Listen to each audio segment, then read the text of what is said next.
Well, good morning everybody, and thanks for joining us once again at these weekly updates which I provide. I wanted to start just by again saying a very big thank you to all Australians, including the multicultural communities here in Australia. We have a total number of cases of just over 6,700 at the moment, and in the last 24 hours only 13 new infections were discovered. Now that is a very low number, and that continues the trend which Australia is on in terms of having a very, very low infection rate. So it's very pleasing, and everybody has made a contribution towards achieving that end result. There's no other country in the world that is doing better than Australia at the moment in relation to flattening the curve, keeping the infection rates low, keeping the death rates very, very low, and dealing with this coronavirus crisis. So thank you once again for all of the efforts which you have made in abiding by the social restrictions and continuing with the directions which federal and state governments are providing. Secondly, can I just point out that the coronavirus app is available, as you would be aware, and there's almost 2.5 million people in Australia who have downloaded this app. Now, this coronavirus safe app helps you stay safe, and it helps the community stay safe. And so I'm encouraging everybody to please download this app, make it active, so that then if you are in contact with somebody who has the virus, you'll be able to be notified and take those precautions as a result. And that might mean getting a test yourself, getting treatment should you need to do so, but also then isolating yourself from others so that you may not be at risk for other people and infecting them as well. So please take the time to download this app. It's you can download it on your Apple or on any other Android device as well. It is a very straightforward thing to do. It's obviously free. There's only a few pieces of information which are required to enter into the app to make it active. Your name, your age range, your postcode, and your telephone number. 4 pieces of information only. All of the information on there is yours. It doesn't go anywhere unless it is triggered by somebody who has the infection and that you have been close by to them. In which case then you would get an alert from the relevant state official. And so that of course then enables you to be safe and enables you to avoid having the risk of infecting other people. It's a very important app, and we want as many Australians to download this as possible. And so can I ask everybody through the multicultural, the multicultural media who are here today to please encourage people to download that app. I'll point out that there are now the fact sheets in relation to this app are now translated into 63 languages, and they'll be distributed through our normal networks to the 2,000 or so organisations that we have regular contact with. Those fact sheets are available here today as well.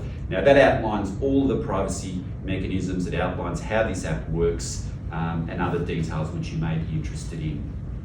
We won't be translating the app into other languages because it is so straightforward. But if you are having difficulty in understanding the app, just ask somebody else who can help you set it up. But you may want to have a look at the fact sheet in your native language so that you can feel comfortable that all the privacy concerns are addressed, which I'm sure you will once you read those fact sheets. The next point I want to make today is my concern and the government's concerns in relation to an apparent rise in racist attacks against people of Asian origins. And I just want to re-emphasise that this is completely unacceptable conduct. It has no place in Australia. We have one of the greatest multicultural countries in the world, where we welcome people from across the planet to our shores, and in doing so we've all been enriched. And we encourage tolerance, we encourage integration, and we've done this so well. And any incidences of racism and absolutely firmly rejected by myself, by the Prime Minister and the Australian government. And I just want to re-emphasise that point, because there have been too many individual instances that I have heard of that have been played out in the public sphere, and it is not acceptable. The Australian government is on the side of the broader Australian community, including the multicultural communities. You shouldn't have to put up with it, and we've got protections in place to ensure that you don't. I encourage people that if you are facing racism, then report it to the Human Rights Commission. If you have faced violence or assaults in relation to, which is based on racism, then report it to the police. Don't hesitate to do so, and they will be followed up. For other people who might witness racist attacks, I encourage you to call it out, because I can assure you that 99.9% of Australians abhor racism of any description. And I just want to really re-emphasise those points. And if you need support, please call the Australian Human Rights Commission, please call the police, or if you need counselling support, there are those avenues available as well. We'll be placing some advertisements in some of the multicultural media in the weeks ahead, pointing these facts out, that racism is unacceptable, and providing guidance as to who people might be able to report to if they see it or are facing it themselves. Finally, can I just make a comment in relation to small business today? This is not new information, but I just wanted to emphasise this to the multicultural community, because new Australians are well and truly overrepresented in terms of small business creation and in the running of small businesses. And we know that many small businesses are doing it really tough at the moment, right across Australia. And I just wanted to emphasise to the multicultural community who are running small businesses that there is a lot of support which is available to those small businesses.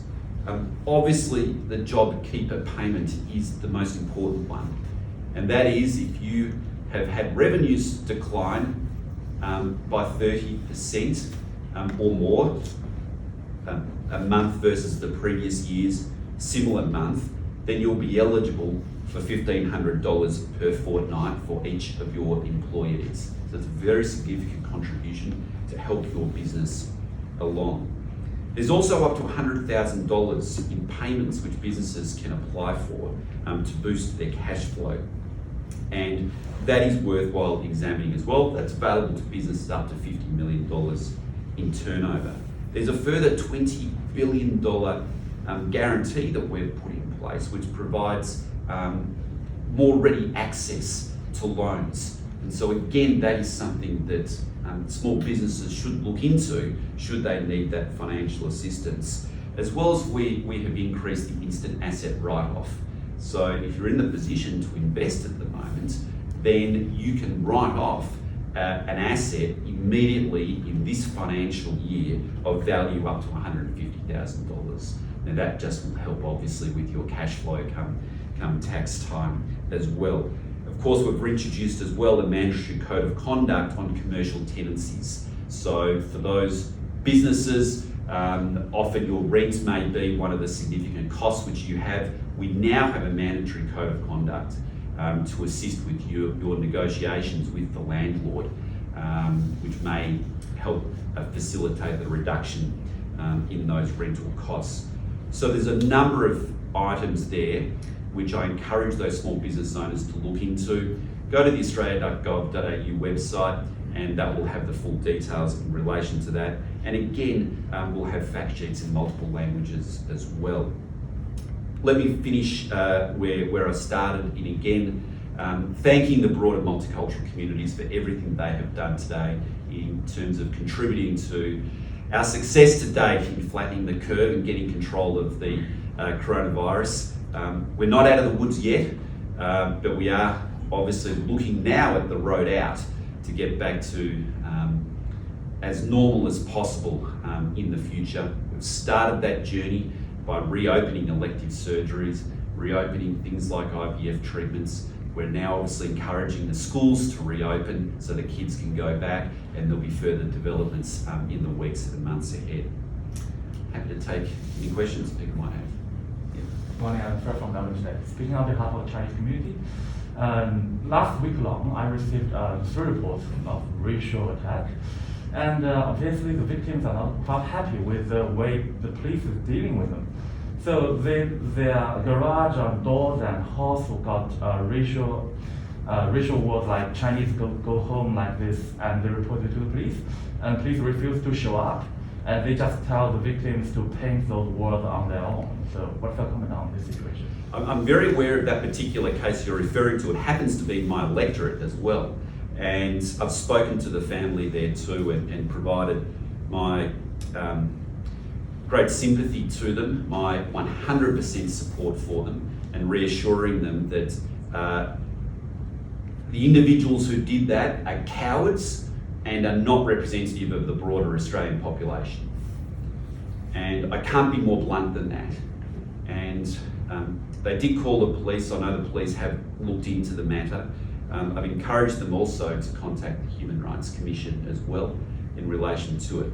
But to date, the police have not been able to identify the individual who did that damage and made those disgraceful attacks on their home.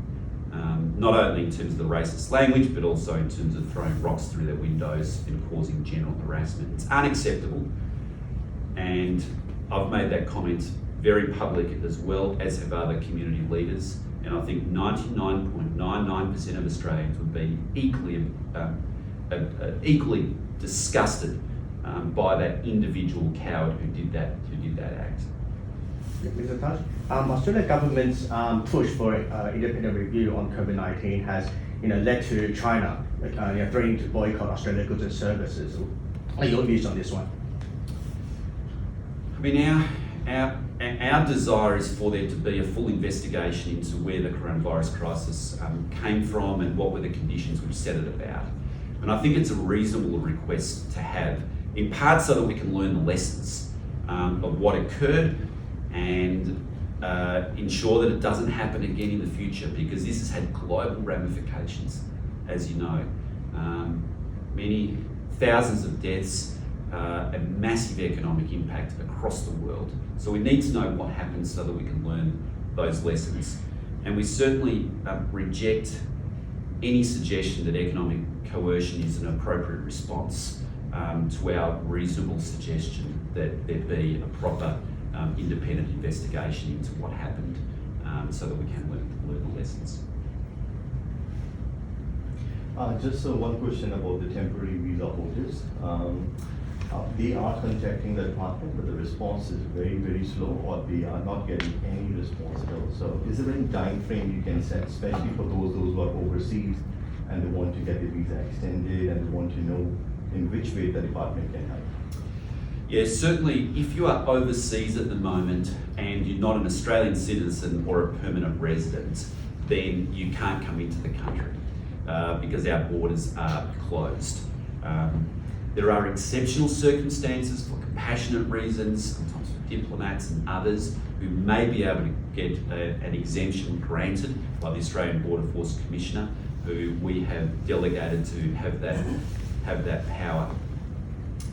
However, the borders are closed. Now, we also have difficulty in terms of processing visas offshore at the moment too, because many of the core services which you need to go to fulfill your visa application are closed down. For example, the health services to check your medicals, the English language testing regimes, for example, are often closed down. And so that is an impediment, obviously, to us being able to finalise visas as well. At some stage in the future, and it's too early to say when, we will want to reopen our borders, of course, because we're a country built on migration, and will continue to be a country built on migration, and immigrants have literally built our country, and they're so important to our society and our economy. But it's too early to say just yet when we might be able to open those borders. Well, Okay, regarding visa holders as well that are here. A lot of complaints that our leaders at Nels Cosmos have told us is that they've come here for a better life to contribute to this country, and they pay taxes, insurance, school fees, and yet apart from Tasmania offering a fund, they don't get anything. Is there a chance that something might be set up for these people who are in dire straits without a job at the moment? Depends on which category you're referring to. Like, we have put some additional funds into the emergency relief fund, which anybody who's resident in Australia is able to access through the normal emergency relief providers. But our broad message has been that we know that some people are in difficulty, and we know that, we acknowledge that, and we have empathy for their situation, which has not been caused by them. Having said that, whenever a person comes into Australia on a temporary visa, there's always been the expectation that they're able to look after themselves while they're temporarily in Australia, and that we've always reserved the welfare and the job assistance to citizens and permanent residents. We have made it easier for people to be able to look after themselves by giving them access to their own superannuation while they're in Australia. Now, as you probably know, typically when a temporary resident who has been working in Australia leaves the country, they are able to apply for that superannuation as soon as they leave the country. And we've made it such that they can apply for that superannuation while they're in the country if they're facing hardship. Now, if you've been working for a year or two, you may well have $10,000, $20,000 in that superannuation account, which you can access to help with your living costs. We've also provided flexibility in relation to visas as well, particularly for those who have been on skilled visas, who may have had their hours reduced or may have been stood down. Ordinarily, that would lead to them being in breach of their visa condition. We've allowed greater flexibility there such that their visa will still be valid, there won't be any issue there, while they may have reduced hours. Of course, we've increased the ability for some visa holders to work more hours, particularly international students in certain industries, particularly the working holiday makers in certain industries as well. Those industries where we know that we do need those skills, and in fact there's greater demand for those skills. That was even in supermarkets, by the way, up until quite recently, where we allowed international students working in the supermarkets to work 40 hours per week rather than 40 hours per fortnight, just to help deal with the enormous demand, as everybody knows, which were placed on those supermarkets when there was the rush going on over the last couple of months. Just one more. As we know, in the Australian immigration system, we have 100 of subclasses, especially those who are overseas on the temporary visa, and department is willing to help. Is there any way you can refine the subclasses, those who are overseas, they may get a chance to extend the visa while they are overseas? Is there any way you can fine tune the subclasses to put in a public domain and people can have an easy access? And similar to this concern, the COVID-19 form on the Department of Home Affairs website is only, looks like it's only helping the people those are Australian citizens or their immediate family members. The temporary visa holders, their way to contact the department is still they're contacting the NGOs, they're contacting their MARA agents. So is there any specific point of contact that you can establish for temporary visa holders? It depends what they want to contact the government in relation to. So if it's in relation to their visa, then they should be contacting the Immigration Department, my department, in relation to that. And if they're concerned about their visa conditions, they should do so as a matter of urgency. If it's in relation to other matters, if they're an international student, for example, they may want to contact the university or their tertiary institution, because many of those institutions are providing hardship payments for their students. In fact, there's been about $110 million set aside for international students to be able to access from those tertiary institutions. They can also contact some of our emergency relief providers as well, but also know that some of the consulates are providing assistance to those individuals as well, and that's obviously a course of action that people can take. Those consulate officers are here in Australia to support their citizens. So I know that in many instances those consulate officers have been of assistance. Furthermore, there's been great community support for individuals who have found themselves into difficulty. And that's, in some respects, that's the great Australian way, that we all chip in and help one another when that occurs, and I know that there's many instances where that's happened also. Just briefly in relation to those who are overseas and the extension of their visas there, it's hard without knowing the individual visa class that they're on. Some visa classes don't allow lawfully an extension, while others do. So depending on what their visa class is, if they're concerned that it's going to expire, then if their visa class does allow an extension, they should be looking to do that again as soon as possible, or when their visa is due to expire. So, Ravi Raghupati from Indus Edge, Melbourne. I have a two question. One is immigration, one is small business. There are some parents visa category. There are some parents are here from India, and also some tourist visitors from India. So because of the no flights, now India is in a lockdown, and we never know when it is. So visa is going to expire. So if they renew the visa through the website, and there are some charges for that, and it is waivable, or you have to pay the fee. Number one. Number two, that today is United Petroleum is selling the 77.9 is the lowest prices just beginning.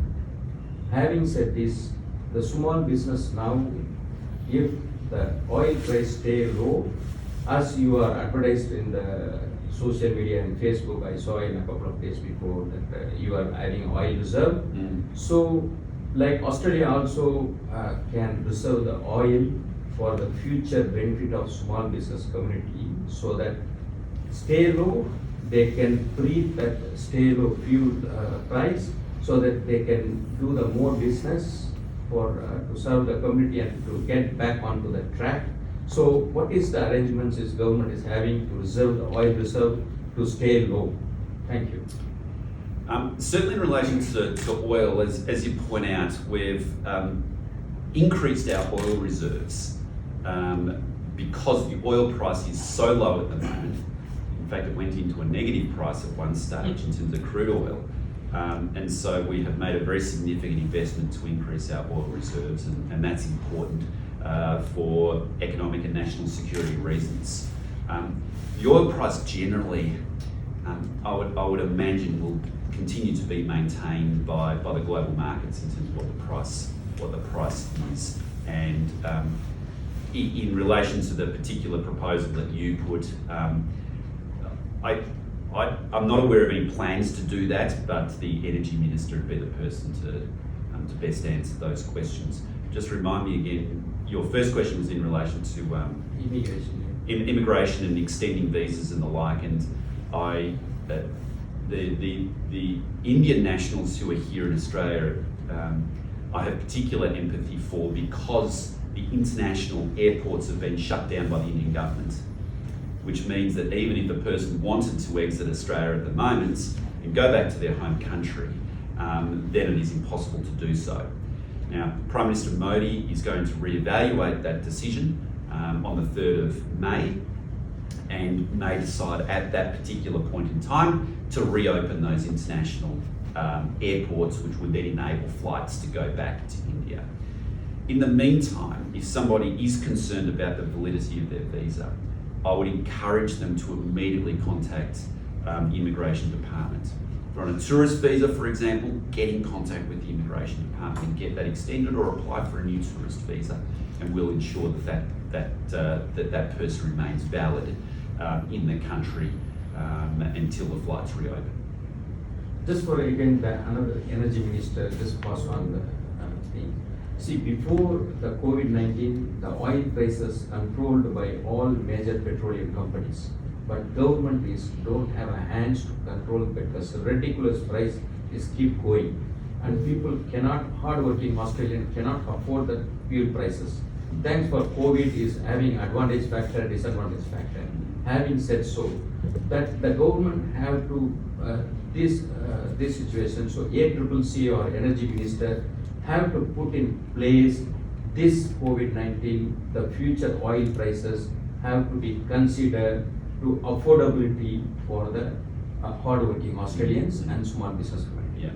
Yeah. It's getting energy costs down generally has been one of our government's priorities since the get-go. I mean, we initially ran on a campaign 6 or so years ago on getting rid of the carbon tax because in essence we saw that as being an energy tax. And as soon as we got rid of that, we had the biggest drop in the prices for some time, and those prices continue to go down. Your point about petroleum is an important one, and those prices are more dictated, of course, by global markets. But that obviously helps those small businesses as well as individual residents in Australia to be able to get around. But we want to see gas prices down, we want to see electricity prices down, and that remains absolutely a firm focus, because ultimately businesses create wealth and we want businesses to thrive. That's why we put in place this job seeker payment and put in place these other mechanisms to help businesses through this difficult time, and then we want to see them roar back when we're on the other side, because that's going to be the way that we get out of this crisis and back to normal as well, is through businesses. All the entrepreneurs out there, of which there are millions of migrants who are entrepreneurs in this country, and we want to see them succeed because it helps them and it helps all of Australia. All right, thanks. Last question. Sure. Do you think, especially like for COVID-19, for permanent citizens and PR here, we have established a special, online form. Do you think it will be easy for the department to collect all the relevant concerns from the temporary visa holder, those who are overseas, to establish a separate email ID or separate form that will facilitate them, and that will also facilitate the department to filter the temporary visa holder status? The temporary visa holders in Australia are, they're a very significant cohort, so it's a very big part of the general work which they do. There's about 2.1 million people in Australia on a temporary visa class of one description or another.